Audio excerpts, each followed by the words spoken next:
ஆடும் பரிவேல் அணிசேவல் என பாடும் பணியே பணியாய் அருள்வாய் தேடும் கயமாமுகனைச் செருவில் சாடும் தனியானை சகோதரனே யாமோதிய கல்வியும் எம்மறிவும் தாமே பெறவேலவர் தந்ததனால் பூமேல் மயல் போயரமை புணர்வீர் நாமேல் நடவீர் நடவீர் இனியே.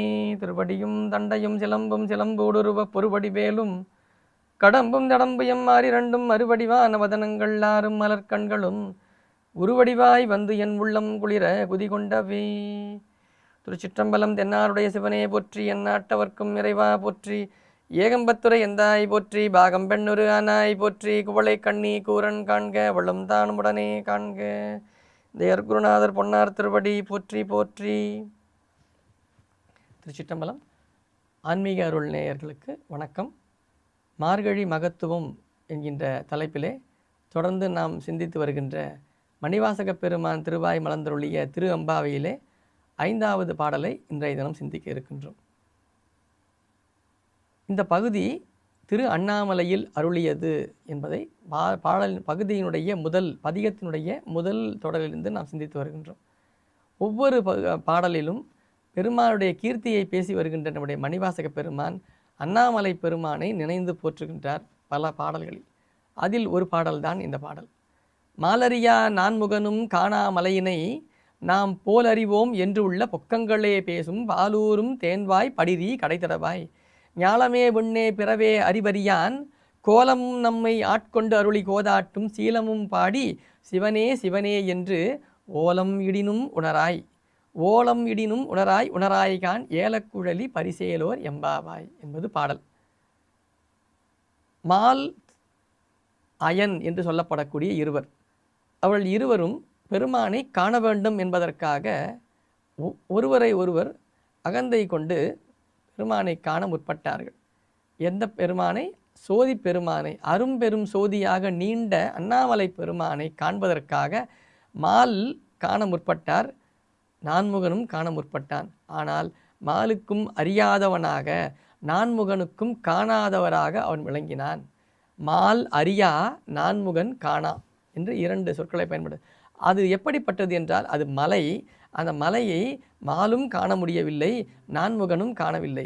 அவர்கள் இருவரே காண முடியவில்லையே, நாம் சென்று கண்டுவிடலாம் என்று நீ பெருமை பேசினாயே என்று அந்த பாடலை தொடங்குகின்றார். மால் காணவில்லை, நான்முகன் காணவில்லை என்று சொல்லும் பொழுது சிலருக்கு என்ன தோன்றுனா, ஏங்க அப்படி மால் காணலை, திருமால் காணவில்லை, நான்முகன் காணவில்லை, ஏன் அந்த பேதம் ஏன் நாம் பேசணும் என்று பலரும் பல கேள்விகளை கேட்பார்கள். உண்மையிலேயே மாலும் திருமாலும் இரவனும் காணாத சோதி பிழம்பாய் இறைவன் விளங்கினான் என்பது திருமாலையும் நான்முகனையும் குறைத்து பேசுவதாக அமைந்தது அல்ல. பலர் அப்படி நினச்சிக்கிறாங்க. என்ன நினச்சிக்கிறாங்க? ஏங்க நீங்கள் அந்த சாமி அப்படி சொல்கிறீங்க, இந்த கடவுளை அப்படி சொல்கிறீங்க. அப்படி கிடையாது. பொருள் என்னென்னா, திருமாலே காண முடியவில்லை, நான்முகனே காண முடியவில்லை என்றால், இப்போ நம்ம போய் ஒரு மிகப்பெரிய ஒரு பதவியில் இருக்கிற ஒரு அரசியல் பிரமுகர், ஒரு பிரதம மந்திரின்னு வச்சுக்கோங்க, பிரதம மந்திரியை சென்று பார்க்கணும்னு வச்சுக்கோங்க. இப்போ நான் போய் தனிப்பட்ட ஒருவர் போய் சென்று ஒரு தனி குடிமக்கள் சென்று பார்ப்பது என்பது வேறு. நாங்கள் போய் போனோங்க, அவனை பார்க்க முடியலைங்கன்னு சொல்கிறது வேறு. அவர் அந்த மந்திரியே போனாராங்க, பார்க்க முடியல அப்படின்னு என்ன அர்த்தம்? அந்த மந்திரி போய் பார்க்க போனார், பார்க்கல அப்படின்னு சொல்கிறாங்கன்னா, இப்போ சொல்லும்பொழுது என்ன? குடிமக்கள் காண முடியவில்லை என்பது பொது. ஆனால் மந்திரி சென்று காணவில்லை என்பது செய்தியாக ஆகிடும். மந்திரி போய் பார்க்க போனாருங்க, அவரே பார்க்க முடியல அப்படின்னா என்ன அர்த்தம்னா, மந்திரி என்பவர் மிக உயர்ந்தவர் என்று பொருள். மந்திரி என்பவர் உயர்ந்தவர். அந்த நாட்டினுடைய முதலமைச்சர் சென்று பார்க்கலான்னு போனார், பிரதம மந்திரியை பார்க்க முடியல அப்படின்னா என்ன அர்த்தம்? அது ஒரு செய்தியாக மாறிடும். மிகப்பெரிய ஒரு செய்தியாக இந்த நாட்டிற்கு உருவெடுக்கும். முதலமைச்சராலேயே பார்க்க முடியும். மாலும் காண முடியவில்லை, நான்முகனும் காண முடியவில்லை என்றால் மாலும் நான்முகனும் மிக உயர்ந்தவர்கள் என்று பொருள். அதை நாம் அப்படி பார்க்கணும். அவர்களே காண முடியாத பொருளை நாம் காணலாம் என்று சொல்லுகிறாயே, பொக்கங்களே பேசும் பாலூரும் தேன்வாய் படிரி கடைத்தடவாய். அப்படிப்பட்ட பெருமானை நாம் சென்று காணலாம், வாருங்கள் என்று எங்களையெல்லாம் அழைத்தாயே, தேன் ஊறுவதைப் போல பால் ஊறுவதைப் போல பேசினாயே. பால் ஊறுதல் என்பது வெண்மை நிறத்தை குறித்தது, தேன் ஊறுதல் என்பது இனிப்பை குறித்தது. இந்த தேன் போல பேசுறதுன்னு, தேன் இனிப்பாக பேசுறது. ஏன் இனிமையாக பேசுறதுன்னா அது திரும்ப திரும்ப பேச வைக்கிறது தான் இனிப்பாக பேசுறதுன்றது. நமக்கு எப்போவுமே ரொம்ப இனிப்பாக பேசுனா சாதகமாக பேசுகிறவங்க இனிப்புடையவர்களாக விளங்குவார்கள். இங்கே பால் ஊறுதல் என்றால் அவனை நினைந்து நினைந்து பேசுவதனால் அவனுடைய பண்புகளை எல்லாம் பேசுவதனால் இனிமைச்சுவை உண்டாகிறது. இதையெல்லாம் அறிந்தும் கூட நீ இன்னமும் உன்னுடைய கதவை திறக்காமல் இருக்கின்றாய்.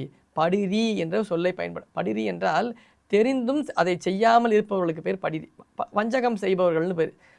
அவன் எப்படிப்பட்டவன் என்பதை அறிந்திருக்கின்றாயே, அறிந்திருந்தும் இன்னமும் உன் கதவை திறக்கவில்லையே. ஆனால் யாரெல்லாம் அவனை ஏற்றுகின்றார்கள் தெரியுமா? ஞாலமே, விண்ணே, பிறவே, அறிவறியான். அவன் எப்படிப்பட்டவன்?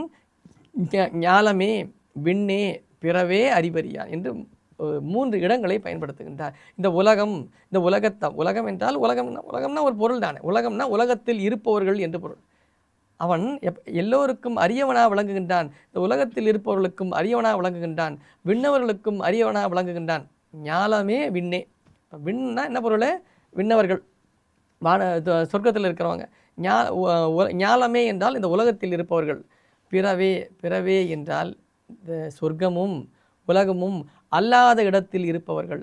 அவர்கள் மூவருக்குமே அவன் அறிவறியவனாக, அறியான் என்றால் அறியப்பட முடியாதவனாக விளங்குகின்றான். இந்த தொடரை எப்படி பார்க்கணும்னா, இந்த ஞாலம் என்று சொல்லப்படக்கூடிய இந்த உலகம் நம்முடைய இன்ப துன்பங்களை நுகர்வதற்காக நமக்கு இறைவனால் கொடுக்கப்பட்ட ஒரு இடம். அதான் ஞாலம் என்பது.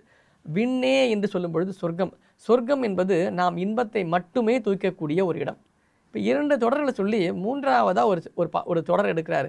பிறவே என்று சொல்கிறார். இதை ஏன் சொல்லணும் தனியான்னா, இன்ப துன்பங்களை தூய்ப்பதற்கான இடமாகிய உலகமும் இன்பத்தை மட்டுமே இடமாக கொண்டு தூக்கின்ற அந்த இடமும், அந்த 2ம் அல்லாத இடத்தில் இருக்கின்றவர்களாலும் அவனை அறிய இயலாது.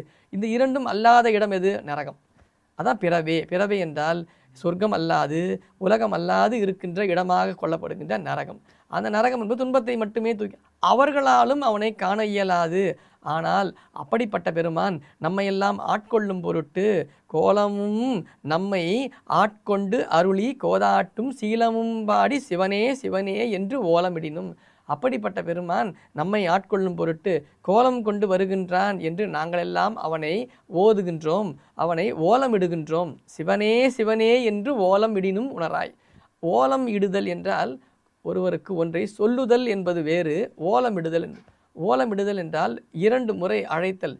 வாங்கன்னு கூப்பிடுறது, வாங்கன்னு கூப்பிட்டாங்க. ஏன் ஓலம் போடுறேன்னு ஓலம் ஒரே சொல்ல திரும்ப திரும்ப சொல்கிறது, அதுதான் ஓலமிடுதல் என்பது. இவர்கள் சிவனே சிவனே என்ன அவனை நினைந்து நினைந்து நினைந்து போற்றுகின்றது ஓலமாக அமைகிறது. அந்த ஓலமாக நாங்கள் அவனை உரைத்தும் கூட நீங்கள் இன்னும் உணராமல் இருக்கின்றாயே, இன்னும் உறங்கிக் கொண்டிருக்கின்றாயே. ஓலமிடினும் உணராய் கான் ஏலக்குழலி பரிசேலோர் எம்பாவாய் என்பதாக இந்த 5வது பாடல் நிறைவுறுகிறது என்று சொல்லி இதோடு இந்த 5வது பாடலை நிறைவு செய்கின்றேன். நன்றி, வணக்கம். திருச்சிற்றம்பலம்.